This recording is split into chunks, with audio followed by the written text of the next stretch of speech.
Chelsea fans, welcome back to Talking Chelsea. Welcome back to your Chelsea news. Enzo Maresca says Andrey Santos and Estevao are both pushing for a start against West Ham. We have a player update regarding Carney Chukwuemeka and Aaron Anselmino. We now know what type of contract that Xavi Simons will be signing for Chelsea, and there is a huge race for Nicolas Jackson's signature. Now, of course, I'll be giving my own thoughts and opinions on everything that's been reported, but more importantly, I want to know what you guys think down below in the comments. And before we get into the video, make sure you leave a like and subscribe if you are a Chelsea fan who enjoys Chelsea content. We're on the road to 10k before the end of 2025. So kicking things off, Chelsea have announced that Chelsea will debut their new third kit tonight against West Ham, and I absolutely love this. It's such a clean kit. We spoke about it in yesterday's video.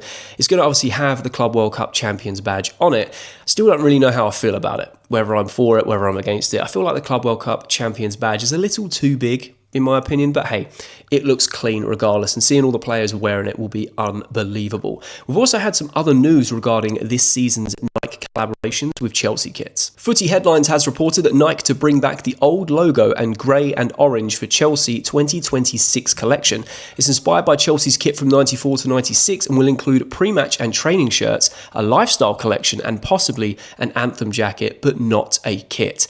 This is really interesting. I know that nostalgia has been a thing for, nostalgia baiting. It's been happening across movies and films and even football and video games everywhere, every industry, right? In the last couple of years, it's been huge. And I totally get it. I am all for it. When it comes to Chelsea Football Club and going back to the golden eras and, the best times that Chelsea fans can remember of our club in recent history, I'm all for it. I think this looks incredible. The orange badge.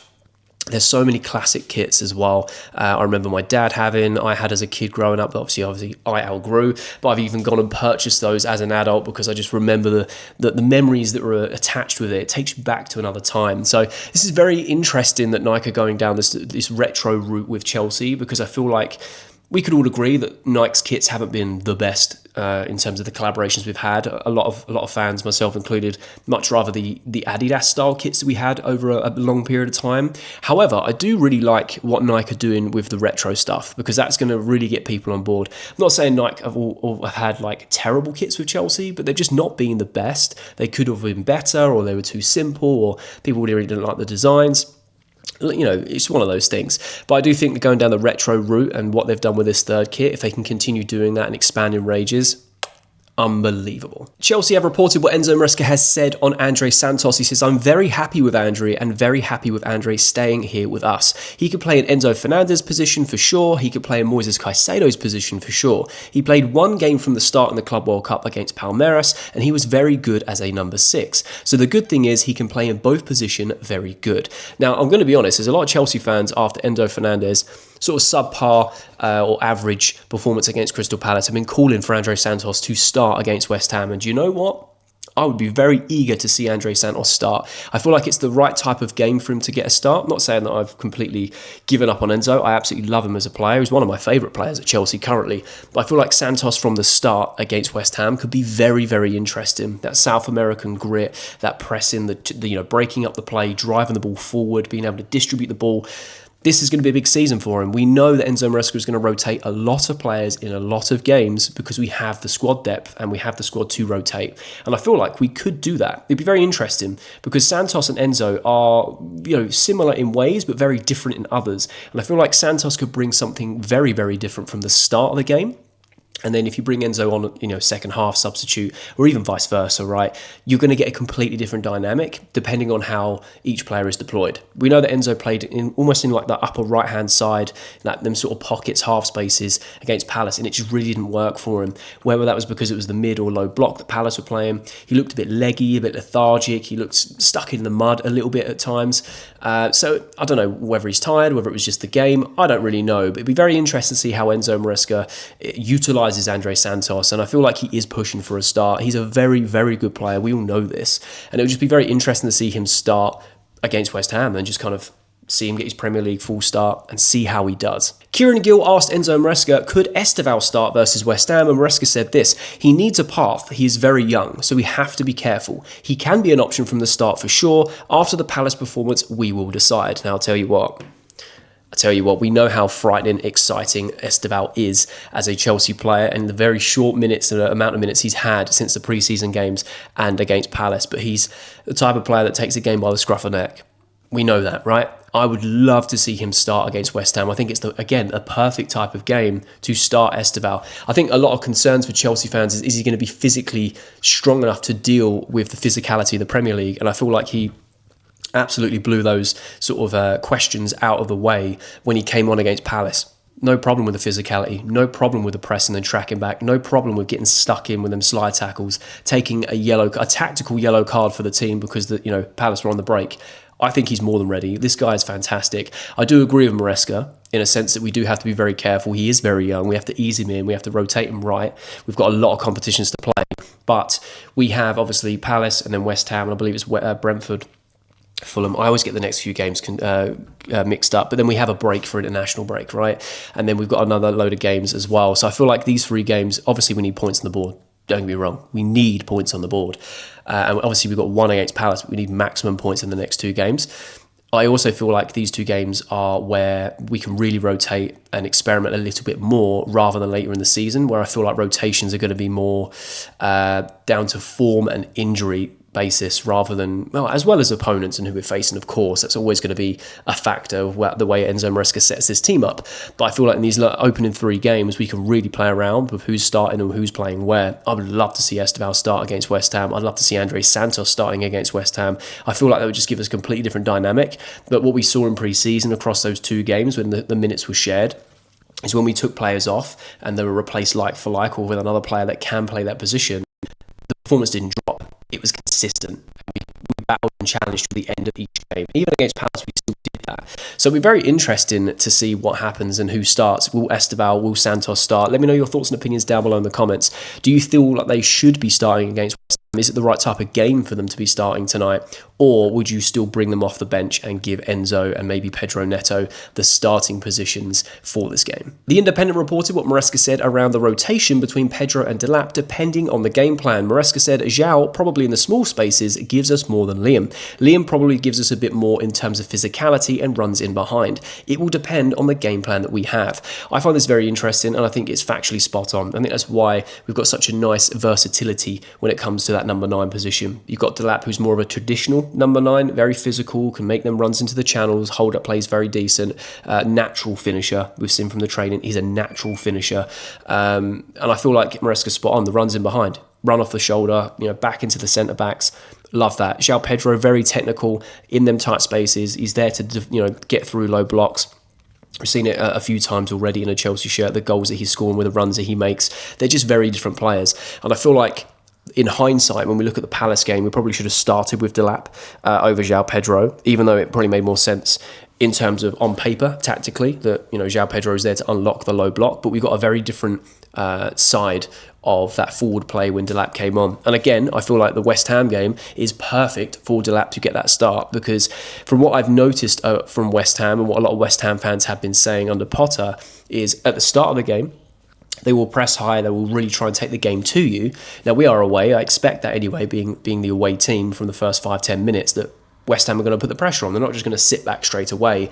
However, a lot of the fans have said if you go 1-0 down against, if West Ham go 1-0 down or you go 1-up against West Ham, all of a sudden they're going to sit right back and get a low block and try and shut you out for large periods and then try and hit you on the counter. Now, if that is something that is going to happen, then I believe that Delap is probably the best option to start, because you can get in behind and make those channel runs, hopefully get that first goal in the Premier League for him in a Chelsea shirt. We can go 1-up, maybe keep going and try and go for 2. And if they do sit back in a low block, then we have that option of bringing on Joao Pedro, whether it's on the left, whether it's more centrally, whether it is as the replacement for Delap as at number 9, who knows? It depends how the game really goes and what Maresca decides to do.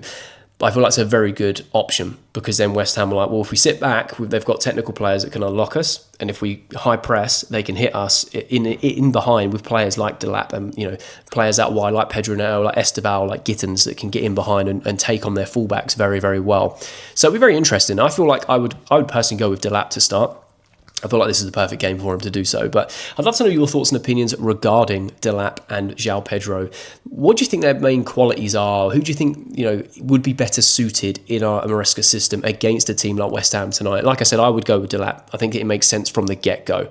And then we see how the game goes, and then you can bring on Pedro if they are going to play a low block. But that's just my thoughts and opinions, and I'd love to know yours down below. Fabrizio Romano has reported that exits are almost guaranteed for Carney Chukwuemeka and Aaron Anselmino. Today could be an important day because Chelsea and Dortmund are in direct contact to close the deal. Carney, £17 million plus a sell-on clause, Anselmino on a loan with no buy option. Now, we spoke about Carney, we spoke about this double deal in yesterday's video. If you haven't seen it, go and check it out. It was a big video. And also, I just want to mention that I'm not in the studio today. I'm currently away for the weekend for a mother-in-law's wedding, hence why the studio is not the studio. And my friend has been very kind to give up their office space, so shout out to you guys. Anyway, when it comes to this double deal we spoke about yesterday, I've said many a times how Chelsea are still dealing with Dortmund is beyond me. The way that they're trying to take the mick, trying to reduce this fee for Carney for a player they've wanted for so long. However, what I also said yesterday is Aaron Anselmino could be the cherry on top for Dortmund to actually pay the money that Chelsea are happy for them to take. Right now, I think £17 million plus a sell-on clause is really low for a player like Carney Chukwuemeka. However, the sell-on clause will be on there. No doubt there'll be also add-ons in there as well to bump that price up to around, 22 million, 23 million. That's just my guesstimate. But Fabrizio is basically saying the deal is going to be closed. These two players are gone. That is another 17 million of guaranteed on this sort of recoup money in terms of money made, which means Chelsea's net spend will probably, I think I saw a wild stat earlier. It was like, with Vega gone, Chelsea now have a lower net spend this summer than Wrexham, which is wild when you think about it. But then you add Carney onto that. Chelsea are well en route to have a zero net spend. And again, I'm not an accountant fan, but it just baffles me and blows my mind a little bit that Chelsea are just so good at offloading players, right? Now, obviously, I'm going to be sad that Carney goes, but we all know the writing's on the wall. When it comes to the Aaron Anselmino loan, I'm glad that there's no buy option because Chelsea have backed him a lot, so that he's got long-term plans to be part of Chelsea's first team. Super happy for that because he is a fantastic player from what we've seen at Boca. We know that he's young and he can go develop. I think the Bundesliga is going to be a fantastic league for him to go play regular football. And again, it's a sweetener for Dortmund. They get two players. They're only paying the money that they want to be paying. Chelsea have done more than happy to compromise compromise even more than what they were originally. And we're going to get a sell-on clause because, that kind of protects us. We're seeing that with other deals. We made some money on Amari Hutchinson because of that, a player that's no longer ours and obviously played his time at other clubs and then moved again. So it makes a lot more sense and it also allows Chelsea to get another player out of the door and also of Aaron Anselmino as well on the loan side of things. Chelsea are looking to offload so many players now that I feel like we may compromise on a few fees to get them through the door. And clubs are going to be aware of this.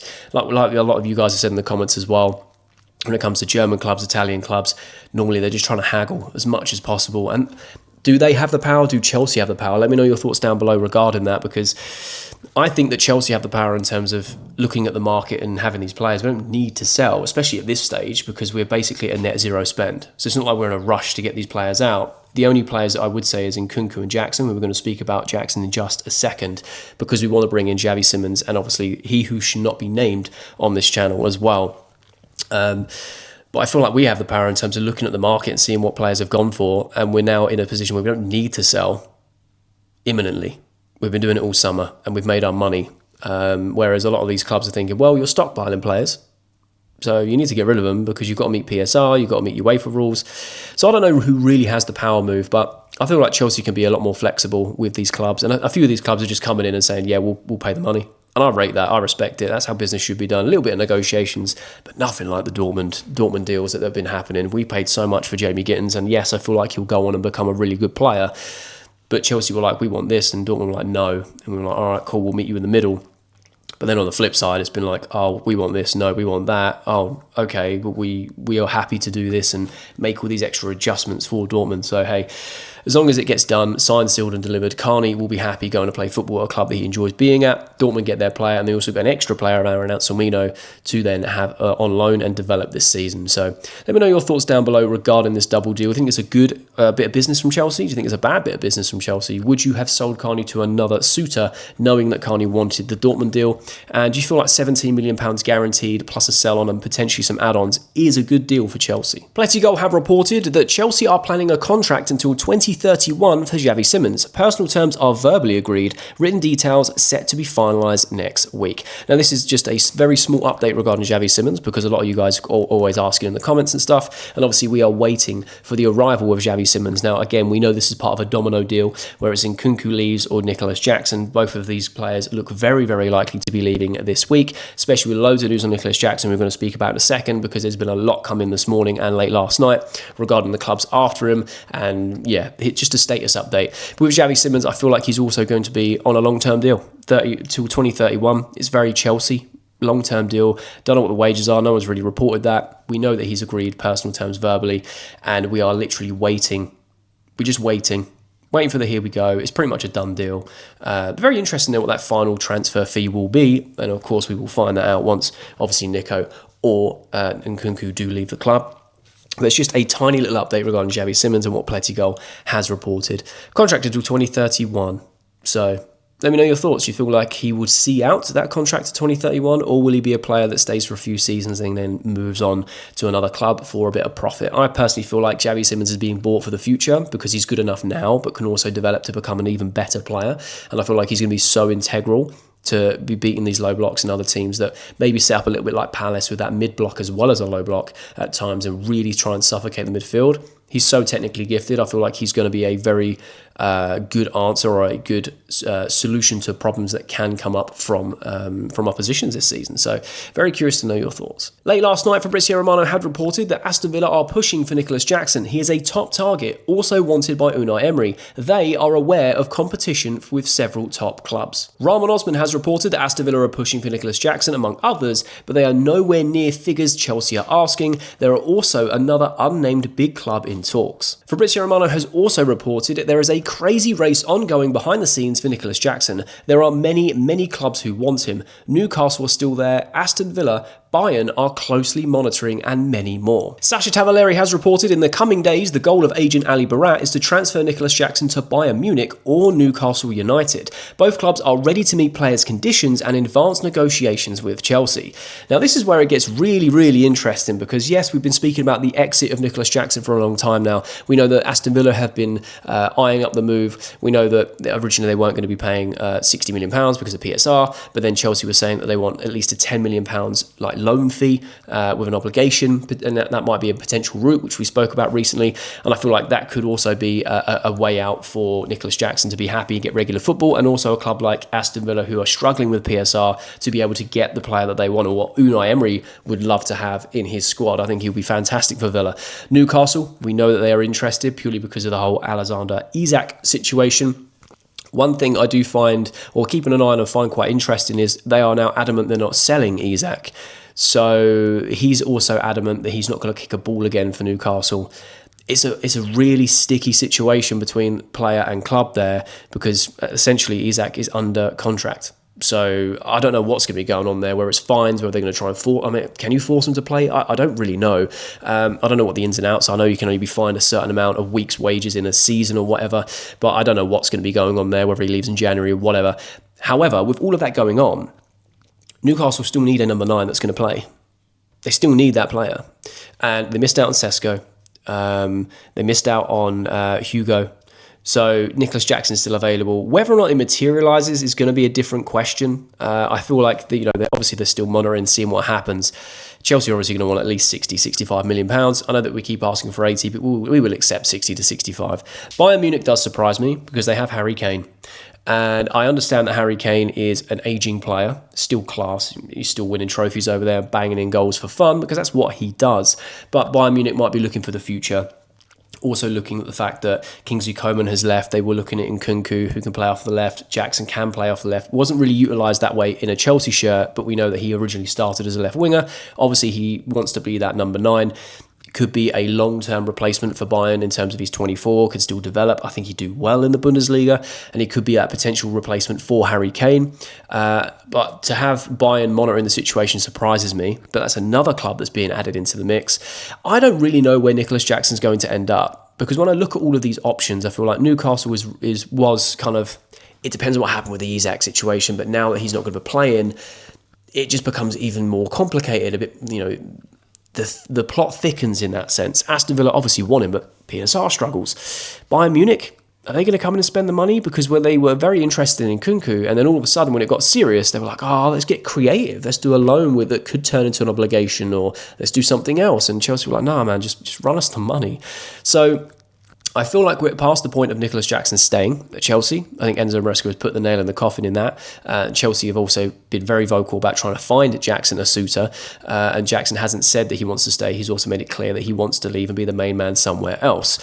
So I find it very interesting with all of these suitors, and there's a crazy race now. Because like I've said a few times, there are a shortage of European number 9s this season. Or this summer transfer window. They've all made their moves. Isak hasn't moved, but Liverpool were after him. They went and got Hugo, Sesko.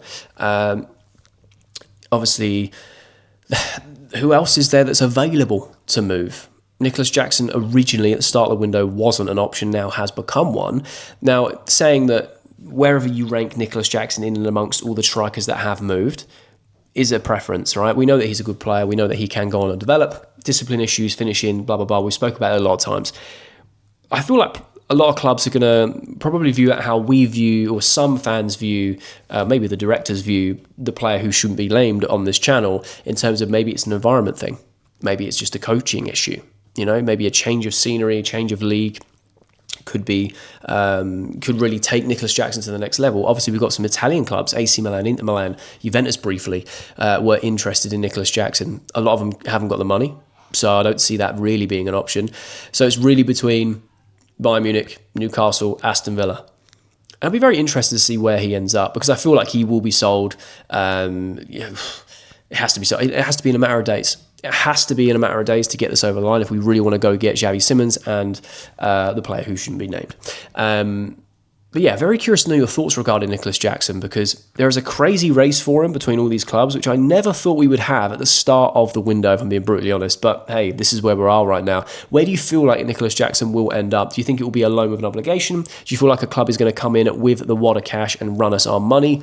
Very curious to know your thoughts down below in the comments. And that's the latest Chelsea news. Let me know your thoughts and opinions down below in the comment section. I love having a conversation with you guys. And if you have watched this video all the way to the end, firstly, you're a real one, and I mean that, you're a real one. But secondly, there'll be a thumbnail appears on the screen. So if you are a Chelsea fan who enjoys Chelsea content, make sure you click that thumbnail because you'll enjoy that video too.